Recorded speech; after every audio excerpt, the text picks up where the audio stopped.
London now holds the key to Donna Vasyli's fortunes. It's a legacy of the Bahamas' colonial past that their highest court sits in faraway Britain. Donna's legal team have applied to the Privy Council, seeking a ruling that she not be retried for her husband's murder. If they win, she wins her freedom.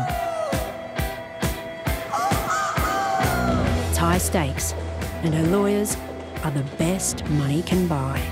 Now get this! If you're looking for a good lawyer, good representation, my old Hussein is the man. Why is he so good? He ain't so great, he's come prepared. Some lawyers try to get prepared, he's done prepared. My old Hussein. Bless it. Our view is that there's really nothing to retry because the case is based on circumstantial evidence. And are you confident the Privy Council will find in your favour? Well, you know, the law is inexact. You can never be but if we're gonna put it on a scale of 1 to 10, I could put it on a 9.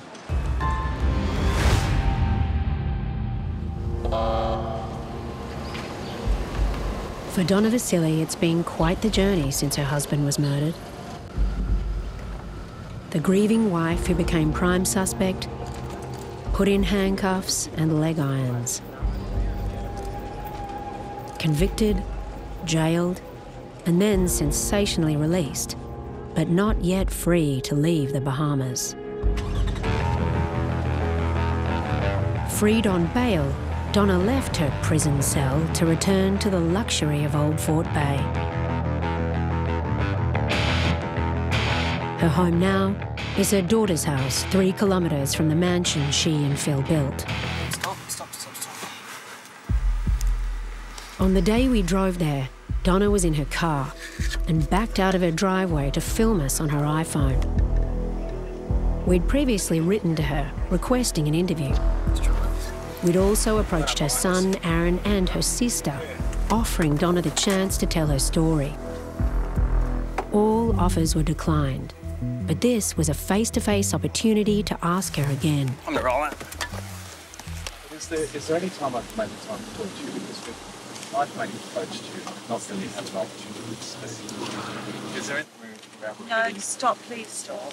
But I just want to know if I could make a time, because I've had no opportunity. It's all right, I'd really like him to stop the camera. Like, that's so vulgar. It's really If I turn it down, can I just tell her? Did we turn? Just take that off. Okay, sure. Yep. No, please. Yep. Yep. So this is what happened next. We had a brief private chat. Donna Vasyli was polite, measured, and adamant. I asked could we find a time and place to discuss her case, at first off camera and then on camera. She was adamant that on the advice of her London lawyers, she would not talk. She did tell me, and these are her exact words, there is too much at stake for me and my family. Until the Privy Council makes its decision, which could be months or years away, Donna Vasyli can't leave the Bahamas and must report to police once a week. In effect, she's a prisoner in a gilded cage. I'm so sorry. I'm sorry.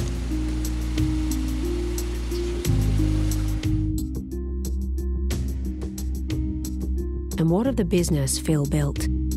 What happens to the fortune he made before he was murdered? I've been told that it's as high as $600–700 million.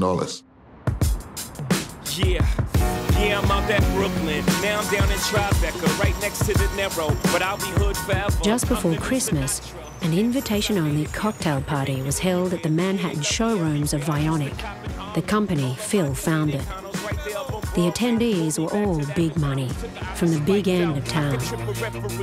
Wall Street investors excited by the news that US footwear giant Caleres had just bought Vionic for $500 million Australian dollars. Just how much of this windfall goes to the Vasyli Family Trust is unknown. Donna is one of the trustees. Interview 2, take 1 marker. There's an image I'm going to ask whether you want to see or not. We've not shown it to Sonny, but it is a photo of the crime scene after Philip Vasyli was stabbed. Are you prepared to see it? Yeah. Yeah.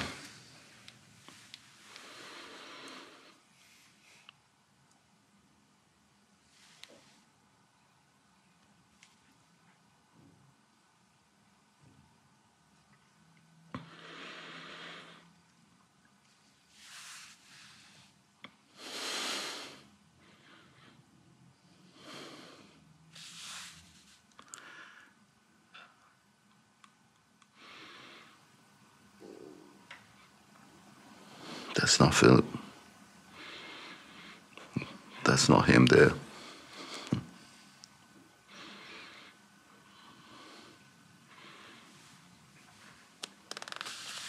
I'm sorry, mate. We all sorry.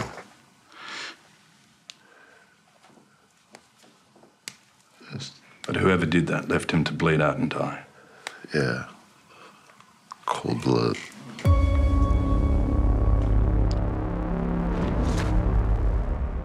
Donna Vasyli has always maintained she did not murder her husband. Somebody else did. As for Philip, 4 years after his brutal slaying, his business has been sold, and the dream home he built and died in has also been sold.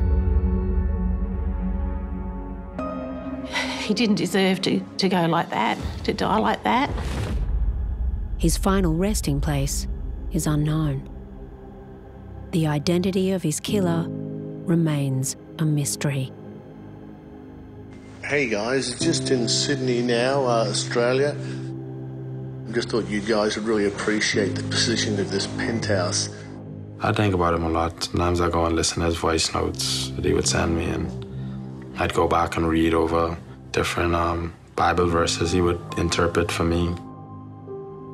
I know, and I will defend him to the end, that how good of a man he was. I promised I'd love him forever, and I do, and I will.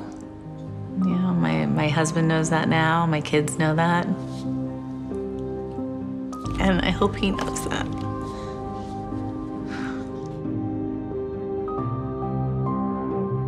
He would want us to remember how he was and how he enjoyed life. Okay. We ended up smoking cigars and drinking beers in the house, so, you know, the wife wasn't impressed when she got home. I think whoever did this deserves the same fate. That's what I think. In Nassau, Bahamas, this is the view from top of my new office, looking down at Old Fort Bay. Beautiful temperature and beautiful beach.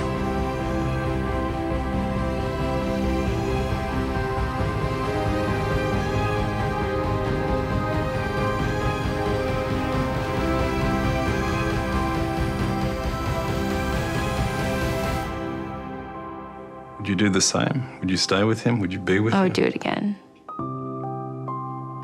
No regrets? No regrets.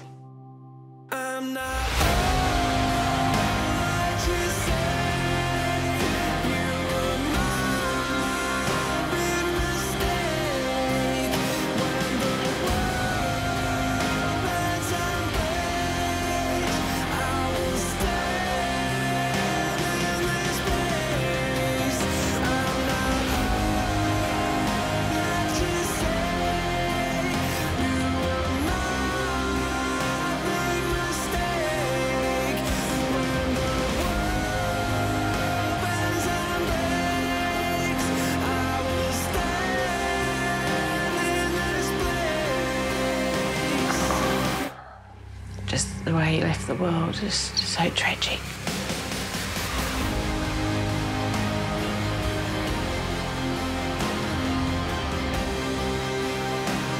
I want justice.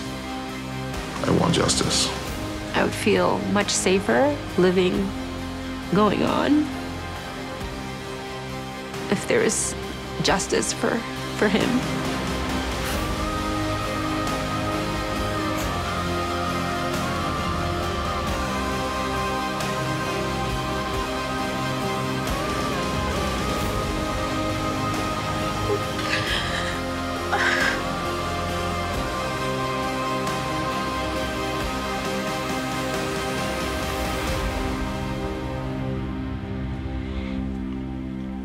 You're always gonna be in our hearts, son.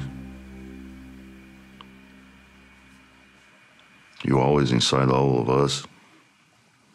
You're never gonna be forgotten.